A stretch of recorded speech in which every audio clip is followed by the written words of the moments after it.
فلسطین میں اسرائیلی جارحیت کے خلاف مشترکہ لاہ عمل کے لیے اسلامی تعاون تنظیم کی وزرائے خارجہ کونسل کا اجلاس آج جدہ میں ہو رہا ہے۔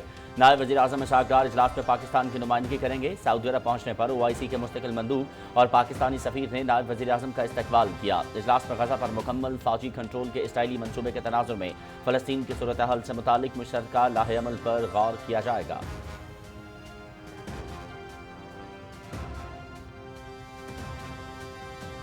وزیر اعلیٰ پنجاب مریم نواز شریف کے اعزاز میں تھائی لینڈ کے سابق وزیر اعظم تھیکسان چنابترا کا عشائیہ۔ پنجاب تھائی لینڈ کے ساتھ ٹیکسٹائل، زراعت، سیاحت، ٹیکنالوجی میں تجارت و سرمایہ کاری بڑھانا چاہتا ہے۔ تھائی لینڈ کی کاروباری برادری مراد سے فائدہ اٹھائے۔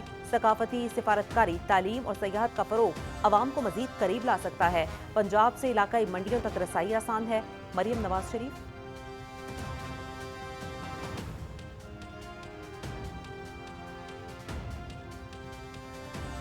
وزیر داخلہ محسن نقوی سے ایرانی ہم منصب سکندر مومنی کا ٹیلیفونک رابطہ۔ طوفانی بارشوں اور سیلاب سے قیمتی انسانی جانوں کے ضیاع پر دکھ۔ جاں بحق افراد کے خاندانوں سے دلی ہمدردی کا اظہار۔ صبر جمیل کی دعا، سیلاب متاثرین کی مدد کے لیے تعاون کی پیشکش۔ پاکستان ہمارا برادر ہمسایہ ملک، آزمائش میں ہر طرح کی مدد کے لیے تیار ہیں، ایرانی وزیر داخلہ۔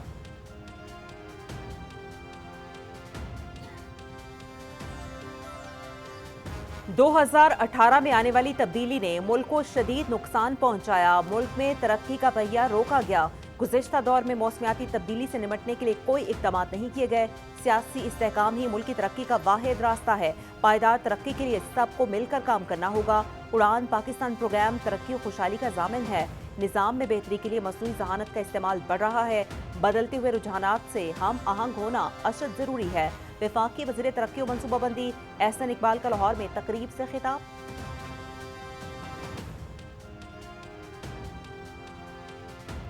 مانسون کی حالیہ بارشوں سے انفراسٹرکچر کو بہت نقصان پہنچا۔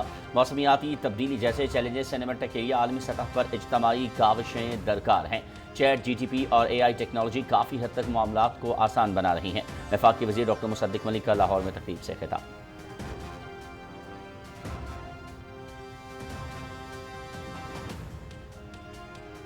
پاک فوج کی شانگلہ اور بونیر کے سیلاب زدہ علاقوں میں امدادی کارروائیاں جاری۔ سیلاب متاثرین میں راشن، کھانے پینے کی اشیاء اور دیگر اشیاء زندگی تقسیم۔ میڈیکل ٹیموں کا متاثرین علاقہ کا طبی معائنہ۔ متاثرین کی بحالی تک پاک فوج کی امدادی کارروائیاں جاری رہیں گی۔ اہل علاقہ نے پاک فوج کی کاوشوں کو سراہتے ہوئے شکریہ ادا کیا۔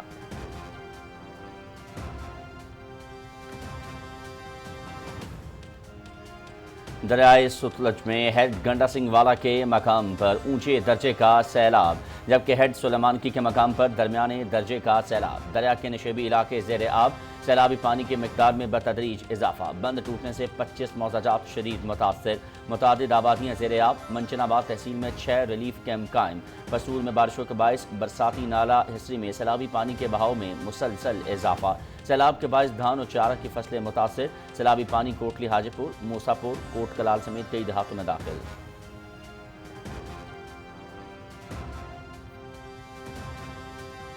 خیبر پختونخوا کے شہر لکی مروت منجی والا میں تیز بارش اور طوفان سے 30 سے زائد گھروں کو نقصان۔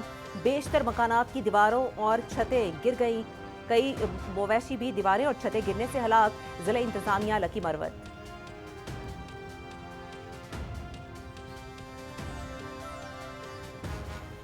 آزاد کشمیر میں بارشوں سے انفراسٹرکچر اور املاک کو نقصان۔ ضلع باغ اور مظفر آباد شدید بارشوں سے متعدد گھر اور شاہراہیں متاثر۔ بارشوں سے حادثات میں جاں بحق افراد کی تعداد 23 ہو گئی، جبکہ 28 زخمی ہیں۔ فلیش فلڈ، لینڈ سلائڈنگ سے 290 گھر مکمل تباہ، 1678 کو جزوی نقصان۔ بارش سے متاثرہ علاقوں میں بحالی اور امدادی کارروائیاں جاری ہیں۔ آزاد کشمیر کے ادارے SDMA کی رپورٹ۔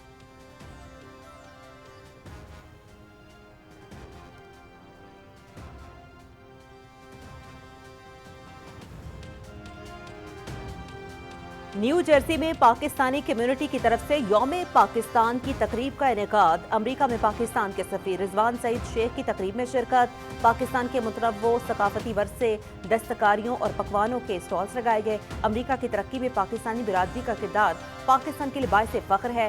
مارکہ حق کی فتح سے اس سال جشن آزادی کی خوشیاں دوبالا ہو گئیں۔ رضوان سعید شیخ کا تقریب سے خطاب۔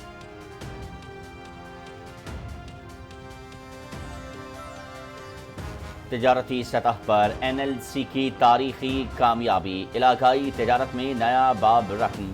NLC اور DP ورلڈ نے متحدہ عرب امارات سے تاجکستان تک تجارتی سامان کی پہلی کامیاب ترسیل مکمل کر لی۔ 38 ٹن کی کھیپ تاجکستان کے دارالحکومت دوشنبے پہنچ گئی۔ 38 ton automobile spare parts کی کھیپ جبل علی پورٹ سے کراچی پہنچی تھی۔ دبئی سے دوشنبے تک کا سفر محض 16 دنوں تک ممکن بنایا گیا۔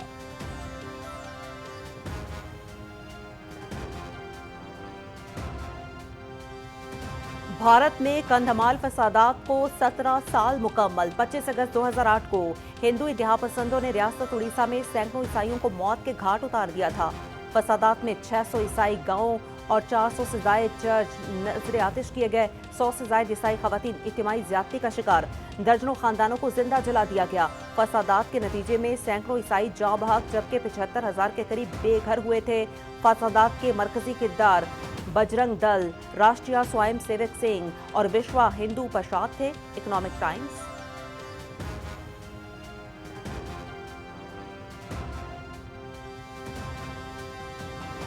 مودی سرکار نے اداروں کو انسداد کرپشن کے بجائے سیاسی انتقام کا ہتھیار بنا لیا۔ بی جے پی کی پالیسیاں بھارتی وفاق کو کمزور کر کے مرکز کو ریاستی حکومت پر مسلط کرنے کی سازش۔ لوک سبھا میں آئین کی 130ویں ترمیمی بل پیش۔ ایوان میں شدید ہنگامہ آرائی۔ اپوزیشن نے ترمیمی بل کو جمہوریت کے خلاف اور سیاسی انتقام کا حربہ قرار دے دیا۔ ترمیمی بل احتساب اور عوامی اعتماد کی بحالی کے لیے انسداد کرپشن مہم کا حصہ ہے۔ الجزیرہ کی رپورٹ۔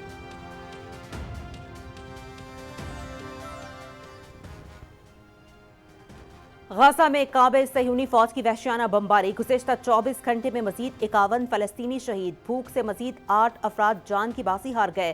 غزہ شہر میں 1000 سے زیادہ عمارتیں ملبے کے ڈھیر میں تبدیل۔ صہیونی فورسز کا یمن کے دارالحکومت صنعا پر صدارتی کمپلیکس کے قریب بھی بڑا فضائی حملہ۔ 6 افراد جاں بحق، 67 زخمی، ہلاکتوں میں اضافے کا بھی خدشہ۔